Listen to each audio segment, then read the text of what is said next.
Human beings are not born in this planet just to exist, but everyone is alive for a specific reason and for a specific purpose.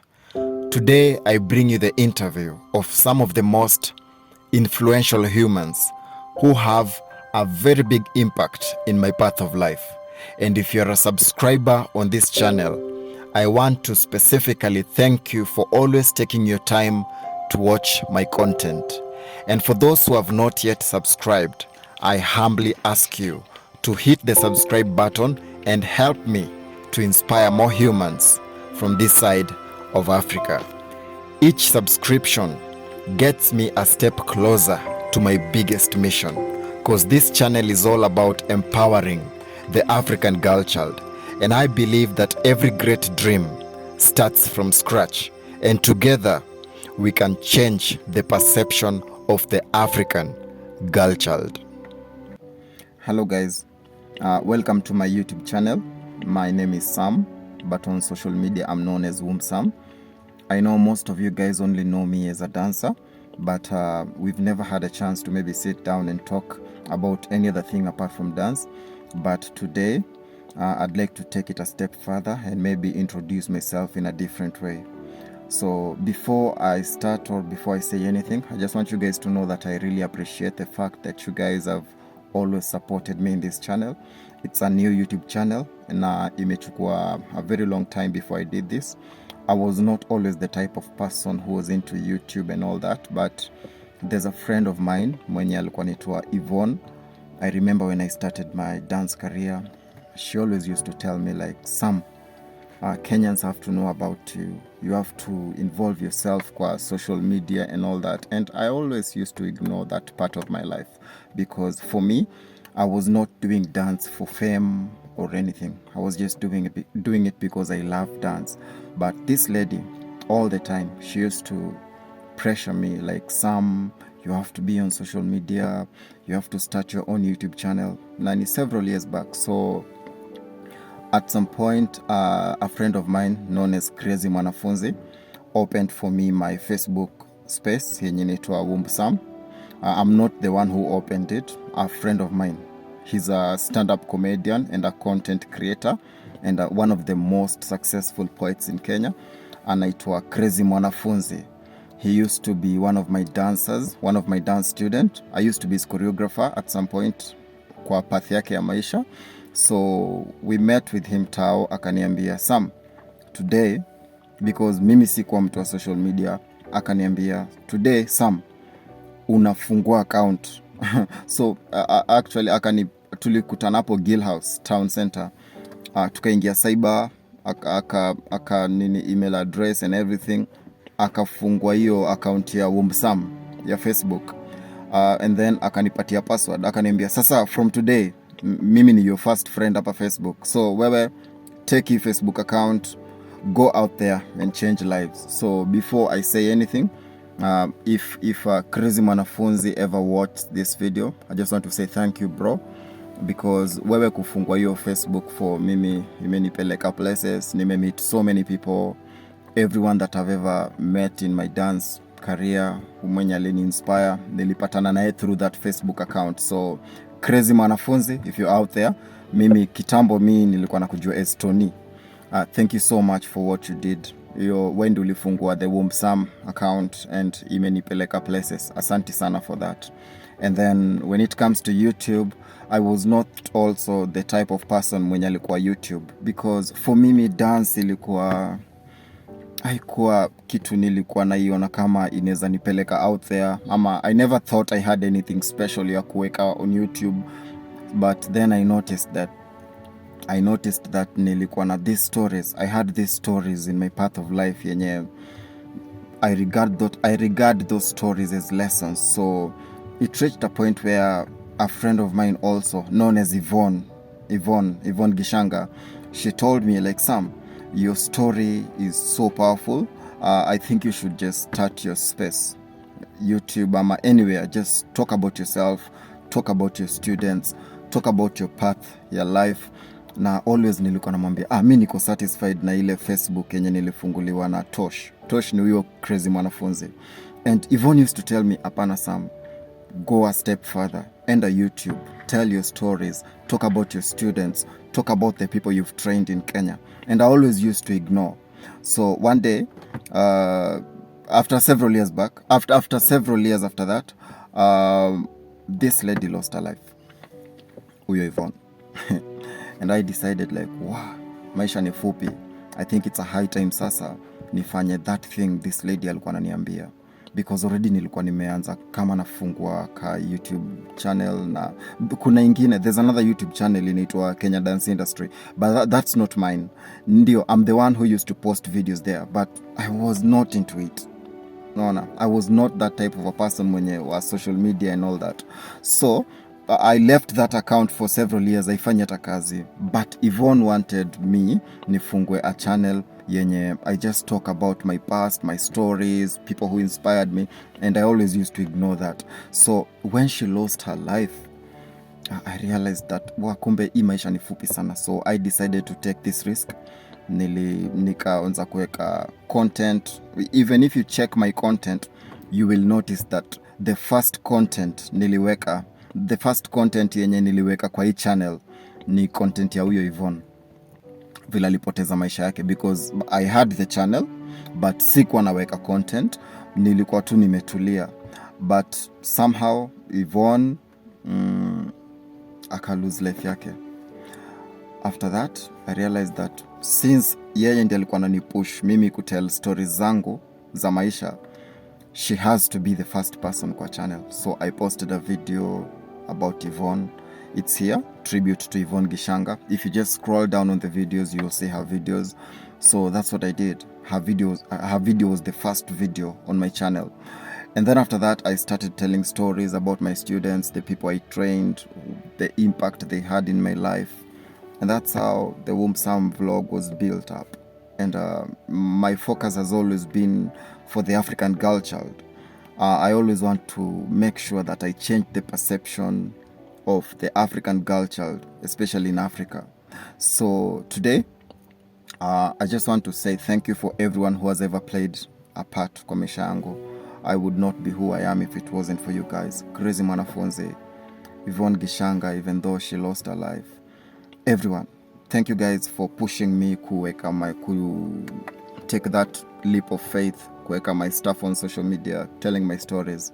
I appreciate. So let's go to the main topic ya leo. Sawa.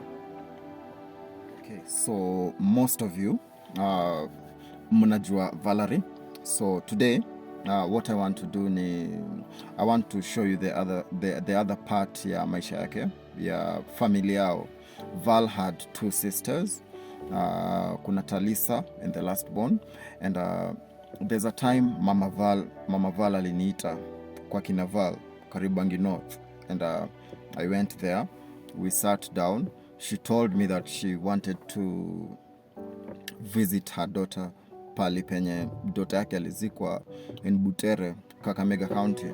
So today it's my special tribute to Valerie in a special way. For those who don't know Valerie Aura Murunga used to be my dance student, one of the most talented dancers that have ever trained in this country. I've trained so many dancers and they're all special. And what makes Val stand out is the fact that she was the type of person who was never selfish. That's why when she lost her life, the whole country ilikuwa inaongea kumhusu. So Val lost her life in 2018. But this video today, I don't want to talk about the sad part of her life. I want to bring out the other side that most people hawajui, na ni the family ya kina Val, that other part. So today I want you guys to meet Mama Val, because sometime back the mom called me kwa nyumba yao Nairobi, and I went there Karibangi North, and tukakaa chini na Mama Val tukaongea. She told me so much about her daughter, so many things that, you know, I used to think that nilikuwa najua Valerie, but kumbe sikuwa namjua. When you meet, in fact it's a lesson. when your friends are still alive, you always think you know them, but unless you meet maybe their sisters or their parents wakupatie their real story, then you still don't know your friends. So Mimi, I only used to know this lady as one of my best students, but her real life, what she was actually going through on a day-to-day basis, sikuwa najua. That's the mistake that some of us as choreographers we make. You see a dancer in your class and you think you know them only because maybe they pay for your dance classes on time. But sometimes you don't know how these people struggle before they even pay that class. Before you charge your class at, you know, I'm not against any choreographer in Kenya, but before you charge your class, it was so expensive. Ask yourself, do you just want to get rich by training dancers, or do you want to take Africa to the next level? Because that's what I learned. There's a way I used to charge dance, but I had to reduce the amount ya vile nilikuwa na charge watu. Unajua, when Val was still alive, she was this type of person mwenye, she always used to come for my dance classes and nilikuwa namfundisha, but there's one thing nataka mjue, not hiyo part ya kumfundisha, but you could not tell her real life. Alikuwa mysterious because she was always the best dressed, swag another level, talent another level, her sense of fashion another level. So most people walikuwa wana overlook the fact that this girl had another life apart from the life watu walikuwa wanaona social media. By that one ninamaanisha she was the breadwinner in her family. Val was the one who was taking care of the mom and the dad. And you can just imagine that, you know, the Val's parents are so hardworking. Wako so hardworking. The dad is a very focused Kenyan. The mom is a very focused woman. But I can tell you for sure, Val played a very big part kwa familia yao. She used to play a very big part kwa familia yao. So when this lady lost her life, let me go back kiasi. Before she lost her life, I never took the chance ya kumuuliza, hey, sasa Val, how's your dad?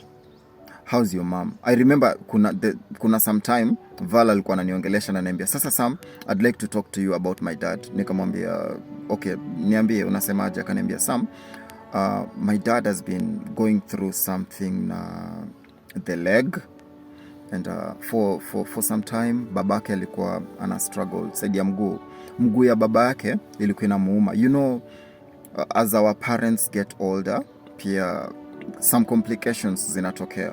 So Baba Val used to have a complication kwa mguu, and it was a very big concern for Val. So I remember there's a time she opened up na your story and she told, but I never took time to go deeper. It's like she was trying to tell me something about the dad. Nikamwambia, okay sir, one day tutapanga, we'll sit down and talk about it. Let me tell you, she lost her life before we even talked about that.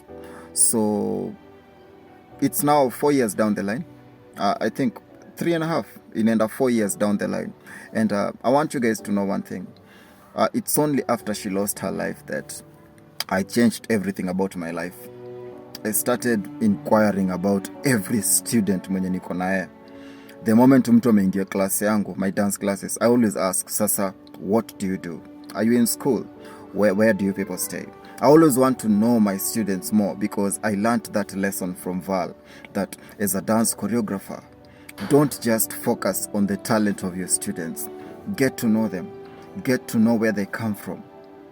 Get to know the story of their families, because some of these people, dance is a way that wanatumia to escape from that reality of their life.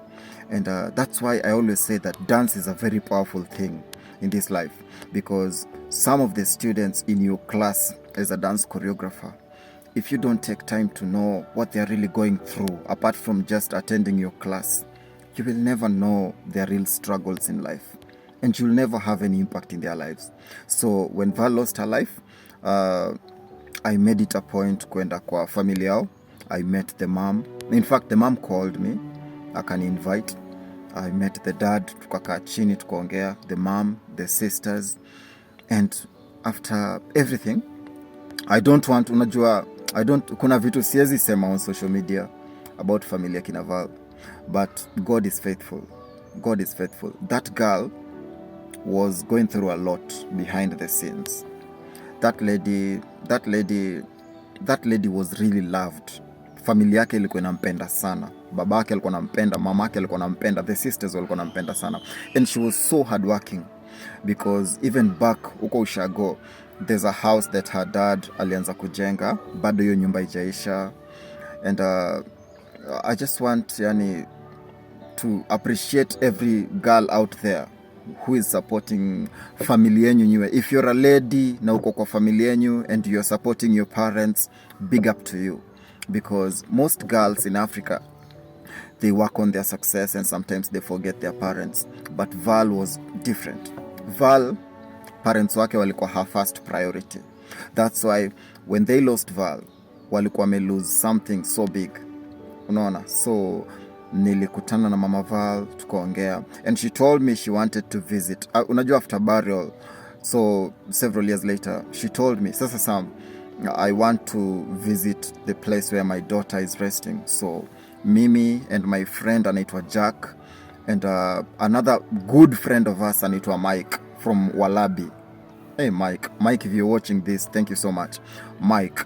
So Mike organized for us gari, and took a travel all the way from Nairobi to Nakuru to Kisumu to Maseno, tukaingia place inaitwa Dudi, tukaenda side za Butere, place inaitwa Shirotsa.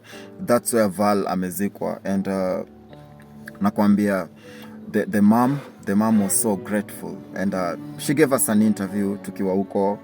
And I just want you guys to, before niendelee, I want you guys to msikie what Mama Val said, then tutaongea. Sawa? So sikia kitu Mama Val alisema.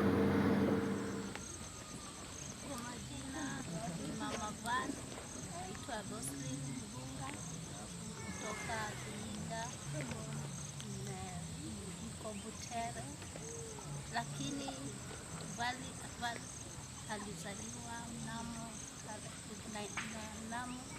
mwezi wa 4 1999. Alikuwa akiwa mtoto mzuri mwenye heshima, lakini wakati nilipata amepata accident, nilipatwa na mshtuko, nikaenda nikampata hospitali, lakini nikafika kuongea, alikuwa anaongea lakini hakuwa anajua mtu. Lakini nilikaa na yeye mpaka dakika ya mwisho, ndiposa akaweza kafika saa 3 akaweza kutuacha. Lakini ningeomba Mungu amlaze mahali pema, tutakutana kufanya vizuri. Lakini ningesi wale ambao marafiki zake na madada zake wakuwe na hiyo roho ya kuwa pamoja, mkae kama jamii na muendelee hivyo, na Mungu awabariki. Na nimewakaribisha wakati wengine muweze kututembelea, tukae kama familia na mbarikiwe. Huyo ni Mama Val. That's Mama Val. That's the special African woman who gave birth to Valerie and raised Valerie from childhood. So I was with her huko Kakamega County with her family, and we took her there na we spent time na Mama Val for 3 days. After that, she also told me she wanted to meet my dad. So my dad stays like 10 minutes away from where Val has been buried. So I took Mama Val to my dad's place. Mama Val alikutana na baba yangu, and sisters wa Val pia wakajua baba yangu. So niliwapeleka kwa boma yetu pia. And then after that, my dad prayed for us na tukarudi Nairobi. So I really thank familia kina Val the way they've always treated me like family. And thank you to Val pia, unaona, for that lady. Naweza sema she has a very strong family that really loves her, because if that family did not love her, there is no way after all these years bado wangekuwa wana show love to Val's friends.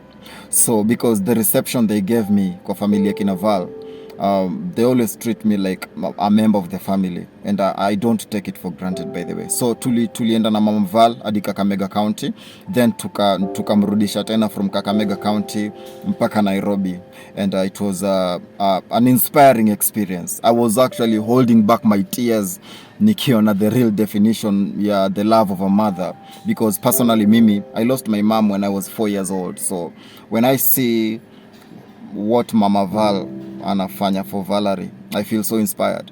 To me, she's like a mother, unaona. So the next person pia ningependa nimsikie kitu alisema ni Sister Val. So let's watch, watch ona vile Sister Val aliongea. Hi, my name is Kalisa, na Val alikuwa sister yangu, na pia tuligrow pamoja. Alizaliwa ka firstborn kwetu. Yeah, she was the firstborn, and tulikuwa watatu. So mimi nilikuwa secondborn, kuna mdogo. So vile tuligrow up pamoja. Tuligrow tukaenda shule inaitwa Nairobi River, akamalizia hapo class 8. Then akaenda high school, alienda Sheila's Girls, akamalizia hapo form 4. Then by then nilikuwa class 8, and now tuligrow tu pamoja tu hivyo. Na pia sasa kama her talent ilikuwa tu kudance kama kawaida kutoka tu tukiwa watoto. Alikuwa na dancing most kwa church yetu. Tulikuwa kama kuna event Christmas ikikaribia, tunaenda tuna dance. Saa tulikuwa tuna dance, maybe tuko na song tuna dance. Sasa from there aka inspire watu na kudance, yani her talent was dancing. Na we took her the way she wanted. But before kujijoin na group ya dance, alikuwa akaingizwa kwanza course ya kushuka, but haikuwa hakupendezwa na kushuka. So akaka like 2 months akafanya hiyo kushuka, but hakuwa anataka kushuka. So my dad akamwambia choose one, kushuka ama kudance. Juu pia kushuka inataka mtu akuwe hapo focus. Juu pia uwezi learn kushuka mapema haraka hivyo. So aka decide tu acha ende dance, because hiyo ndo talent yake. Kushuka haikuwa talent yake. Sasa sisi tulimchukua tu hivyo. So vile alimaliza form 4 ndo alienda kushuka. Vile alimaliza hakumaliza kushuka, but sasa ikabaki aende kudance. Akajijoin na group inajiita EADE, na aka dance hadi the end of her life. Na sasa vile alidansingi, bede ilikuwa tu alikuwa ana have fun by dancing. Alikuwa anapenda kile alikuwa anafanya. And Val alikuwa mfulance mwenye akitaka, yani kama ni hii anataka na target lazima atapata. So we loved her, but God alimpenda sana akamchukua. Na and when Val sasa kwenye alikuwa anaenda show, I think it was road show. Sisi tulikuwa home, alikuwa anaenda road show. Sasa akapa bedhi alikuwa kwanza 10/10, akatoka huko kituka saa 8, akakuja akapaka akasema anaenda road show, akapaka akatoka. So akienda road show yo, na alienda Nakuru hiyo siku akadance. Kesho yake in the morning sasa tulikuwa tu alikuwa anapiga simu anatuambia wamefika wako poa hivyo. Sasa road show ya kesho yake walikuwa wanaenda LD. Sasa hiyo asubuhi ndo Crimson alituambia hiyo siku alipigia dad vile Val alikuwa anavuka barabara, sijui tukifika Mpiga hiyo siku. So akakimbizwa Nakuru level 5 for treatment, na alikuwa amedamejiwa kwa kichwa. So sasa ikafika, ilikuwa asubuhi, kufika usiku hapo saa 3, mama yangu ndo alienda usiku kuangalia Val, na sasa kufika hapo saa 3 tunashindwa mbona tupati news za Val. So mama yangu alipigia uncle yangu mwenye tunaishi naye Bamam, alipigia uncle yangu simu akamwambia kama tuambie news Val amepass. Juu angepigia babangu huko na pressure, na so unajua akishtuka damu inaweza chemka na akufe. Sasa akapigia uncle yangu akakuja immediately hiyo saa 3:30 kutuambia Val amepass.